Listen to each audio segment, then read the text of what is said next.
అన్న ఇది గుర్తుందా మీ అందరికి? గుర్తుందా? కింద చంద్రబాబు సంతకం కనిపిస్తా ఉందా? 2014లో ముఖ్యమైన హామీలంటూ ప్రతి ఇంటికి పంపించాడు ఈ పాంఫ్లెట్.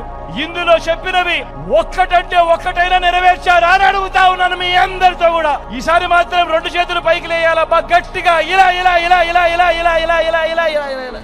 చంద్రబాబు నాయుడు గెలిచి కూడా ఈత మాకేమి న్యాయం చేయలేదు. వైఎస్ఆర్ రాజశేఖర రెడ్డి గారు తలమిచ్చినప్పటికైనా క్వార్టర్స్ కూడా ఇవ్వలేదు ఆయన.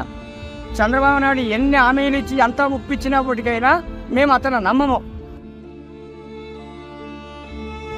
2014 చంద్రబాబు నాయుడు మహిళా సంఘాలకు రైతులకు బంగారు రుణాలు మాఫీ చేస్తారని, మీ బంగారు అక్కచెల్లెమ్మలో బంగారం మీ ఇండ్లకు వస్తుందని చెప్పి, బాబు వస్తే జాబ్ వస్తుందని చేసింది ఏదీ లేదు. అంత మొదనష్టం కూడా లేడు. ఈ చంద్రబాబు నాయుడు అట్లా జున్నెక్కల వాళ్ళు ఎంతమంది వచ్చినా మేము అయితే ఓటు వేసేది లేదు.